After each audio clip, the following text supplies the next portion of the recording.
Olá, meu amigo, minha amiga. Estou de novo aqui para trazer hoje um tema de interesse geral, que o título é O que você pode fazer para melhorar a depressão?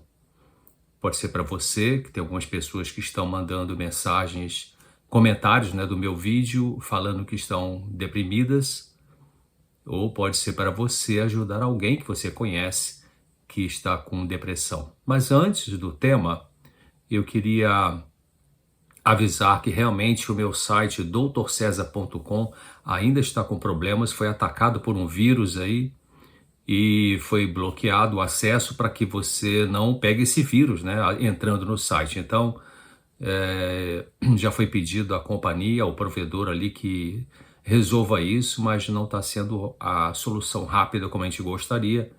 Mas espere, porque em breve, se Deus quiser, o site vai voltar ao ar, tá bem? Eu estava observando alguns de vocês que assistem o vídeo e alguns comentários. Várias pessoas, no último vídeo que eu apresentei, em que eu falei sobre um mundo dividido, né? Algumas pessoas colocaram que existe inferno, sim, discordaram do que eu tinha falado ali.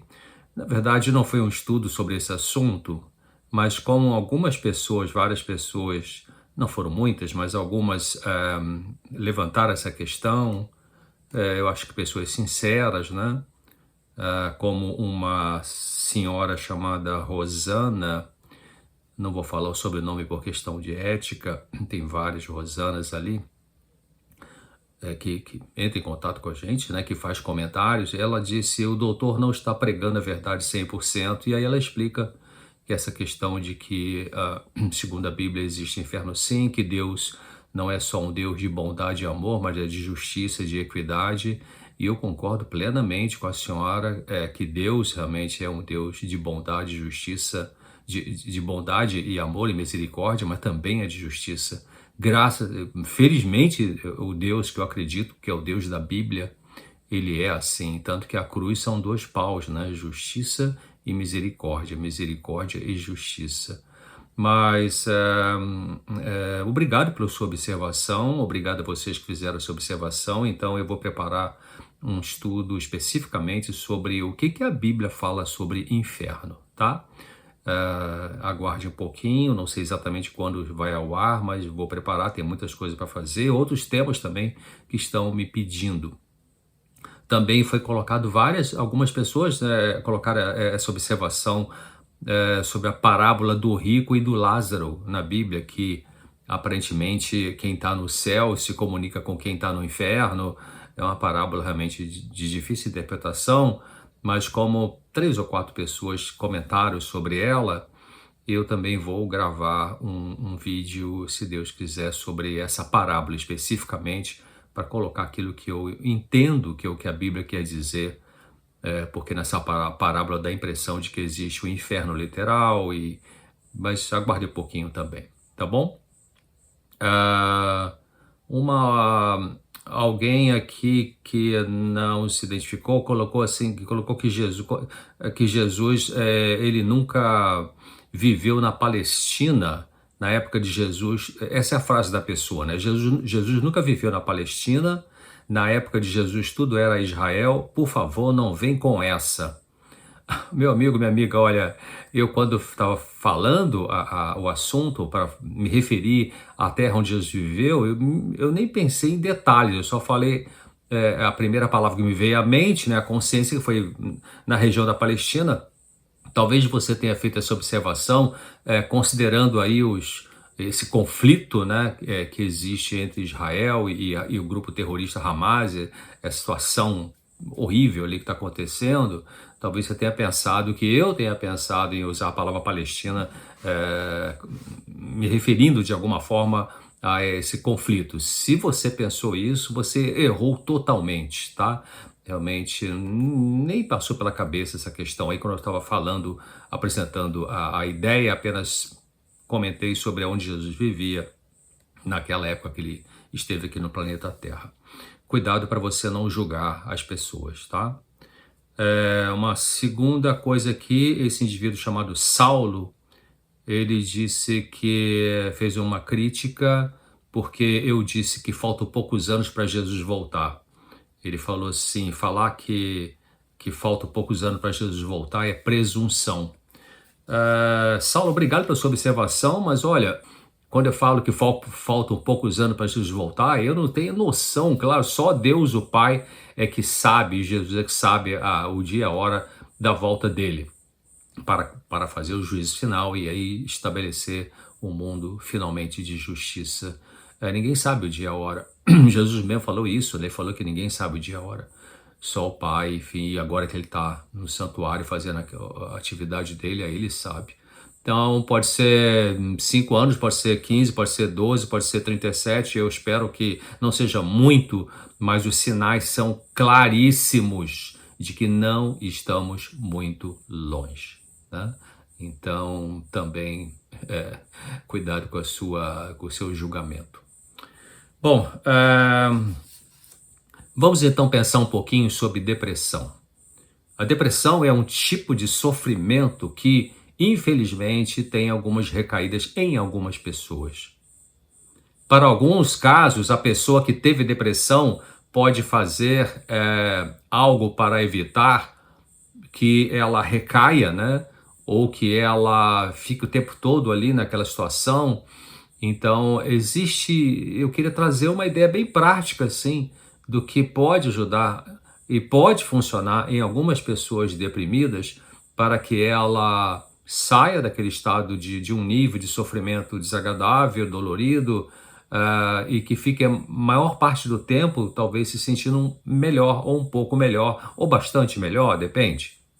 Então, vamos dar uma olhada nessa questão aí. Então, depressão é diferente de ansiedade, né? Ansiedade excessiva. Na ansiedade excessiva, a pessoa ela tem uma inquietude, um aperto no peito, uma falta de paz interior, ela sente um vazio que ela não sabe explicar a razão disso. Alguns dizem assim, parece que tem uma bola aqui na minha garganta que sobe e desce. Já foi no médico, no gastroenterologista, eu já fiz endoscopia digestiva e não tem nada, mas parece uma bola que sobe e desce. Outros falam que tem um aperto no peito, uma opressão, e tem medo de ser um problema cardíaco. Foi no cardiologista, fez exames, não tem nada. Foi no pneumologista, não tem nada no pulmão. Então, a ansiedade é essa aflição, essa inquietude, esse aperto no peito, essa bola que aperta no peito, né? Essa bola aí que sobe e desce, um certo mal-estar, senta aqui não está bem, vai ali não está bem. Isso é ansiedade excessiva, que se manifesta de outras formas também, como crise de pânico, fobia, estresse pós-traumático e de outras formas. E já depressão é diferente. Depressão é diferente de ansiedade excessiva, como eu estou falando. Então, na depressão, o que predomina é a tristeza, a falta de energia, a perda do prazer nas coisas que antes dava prazer, uma tristeza que não passa, uma vontade de ficar isolado, isolada, pode surgir pensamentos de morte, de culpa excessiva, né, de ideia de suicídio. Então, resumindo, ansiedade é inquietude, aflição, agitação, né, falta de paz. Depressão, tristeza, apatia, desânimo, perda de prazer nas coisas, né? Então, alguns indivíduos são mais propensos para ter depressão, tanto por fatores biológicos genéticos, como pela tendência para a melancolia, por causa de ter vivido talvez num lar complicado na sua infância, talvez também por ser uma pessoa bem sensível para questões emocionais e sofrer perdas importantes na vida, que para aquela pessoa, para aquele indivíduo, essas perdas foram muito importantes, mesmo não tendo tido tanto valor para uma pessoa, talvez o próprio irmão ou irmã, alguém que vive na sua própria casa, ou na sua própria família, ou um amigo. Ou seja, tem pessoas que têm uma sensibilidade maior do que outras em termos de questões emocionais, e essas pessoas, quando sofrem algumas perdas, essa perda tem um impacto mais grave, mais forte nesses indivíduos mais sensíveis do que naqueles que não são mais sensíveis, tão sensíveis, mas que também tiveram o mesmo tipo de perda. Em outras palavras ainda, O mesmo evento traumático produz resultados diferentes em pessoas diferentes, porque algumas têm melhores recursos internos psicológicos para lidar com aquela situação traumática do que outras pessoas. Às vezes, uma pessoa entra na depressão na vida adulta por causa de um fator gatilho. O que é fator gatilho? Já falei isso em outras palestras, mas vamos pensar. Fator gatilho é um evento que produz naquele indivíduo uma resposta emocional dolorosa, assustadora ou que entristece muito. Por exemplo, se você viveu numa família com uma mãe que tinha problemas com bebida alcoólica e por causa disso ela se embriagava várias vezes e ficava agressiva com a pessoa, com os irmãos, né, gritando com todos, então você pode ter aprendido a sofrer com pessoas agressivas e que gritam nervosamente, que é um tipo de abuso. Gritar com as pessoas é um abuso emocional. Então lá na frente, você viveu isso ao longo da sua infância, com a mãe alcoólatra, ficava nervosa, agressiva verbalmente e você cresceu nesse ambiente. Aí 30 anos depois, se você está lá na sua vida adulta, pode ser até bem sucedido profissionalmente, fez um bom curso, estudou bem, passou bem, tá lá, casou com a pessoa que é um indivíduo que perde controle com alguma facilidade. Pode não ser por causa de álcool, pode ser por causa de um temperamento ainda com alguns aspectos imaturos que a pessoa ainda não aprendeu a controlar suas emoções. Então, por causa disso, essa pessoa fala alto com você, grita com você vez ou outra, então, que é uma forma de abuso verbal. E isso, o fato dessa pessoa, 30 anos depois, 25, sei lá, da sua infância, quando ela tem essa atitude de gritar com você, isso é um fator gatilho que dispara certos sentimentos na sua mente que são tão dolorosos e difíceis de lidar como aqueles sentimentos que você tinha ou que você sentia quando convivia com a sua mãe embriagada 20, 25 ou 30 anos atrás. Mesmo no século 21, que nós estamos com a tecnologia tão avançada e avançando mais ainda, a depressão ainda é um desafio para ser vencida e tratada. A Organização Mundial da Saúde prevê que em 2030 a depressão deverá ser a doença número 1 no mundo. Que tristeza, né? Várias razões para isso aí. Inclusive problemas sociais, de desesperança, quando você olha para a sociedade, e traumas emocionais, e comida ruim, vida sedentária, poluição do ar, são vários fatores que contribuem para isso aí. Não existe uma vacina contra a depressão. Não existe uma técnica psicológica que funciona 100% para todos no tratamento da depressão. E quanto aos medicamentos psiquiátricos, alguns medicamentos para tratar a depressão, que são os antidepressivos, alguns funcionam bem por um tempo, mas não necessariamente o tempo todo. Alguns funcionam por um tempo para um grupo de pessoas, enquanto que esses mesmos produtos não funcionam para outro grupo de pessoas. E tem deprimidos que não melhoram com nenhum medicamento antidepressivo, natural ou sintético. Então é importante você pensar e entender que os mesmos remédios funcionam de maneira diferente para pessoas diferentes. Se a tua vizinha teve depressão e tomou sertralina, então eu vou tomar também porque eu vou ficar ótimo com sertralina. Bom, sertralina pode ter sido bom para ela, mas não para você. Ou fluoxetina, ou escitalopram, ou venlafaxina, ou qualquer um dessa turma aí. Certa vez anos atrás, atendi um paciente que pensava seriamente em suicídio por causa de uma depressão grave, prolongada. Chegou a tentar um suicídio mais de uma vez. Lembrando que a depressão pode ser leve, moderada e grave. Ele tinha uma depressão grave. A depressão grave pode se subdividir em dois tipos: a depressão grave com sintomas psicóticos e a depressão grave sem sintomas psicóticos. O que é isso? Tem pessoas que têm uma depressão grave e saem da realidade, né? Vai ter alucinação, delírio, assim. E tem pessoas que têm uma depressão grave e continuam na realidade, que era o caso desse paciente. Então, na verdade, como eu falei, ele já tinha tentado se matar, mas foi salvo uma outra vez em horas assim bem cruciais, com um parente que conseguiu chegar na hora e tirar daquela situação que ia morrer. Um filho dele, desse paciente deprimido, grave, um filho dele se casou e algum tempo depois a esposa dele engravidou e esse casal, então, a mulher teve um filho e esse meu paciente, então, ficou vovô, né? Se tornou avô e ele ficou tão contente com o nascimento do seu netinho e começou a fazer um esforço para ajudar, né, a nora e o filho com esse bebê, queria ficar um pouco perto dessa criança e na medida em que esse indivíduo deprimido se envolvia mais com relação a essa criança, a depressão foi melhorando. A ideia de suicídio saiu da cabeça da pessoa.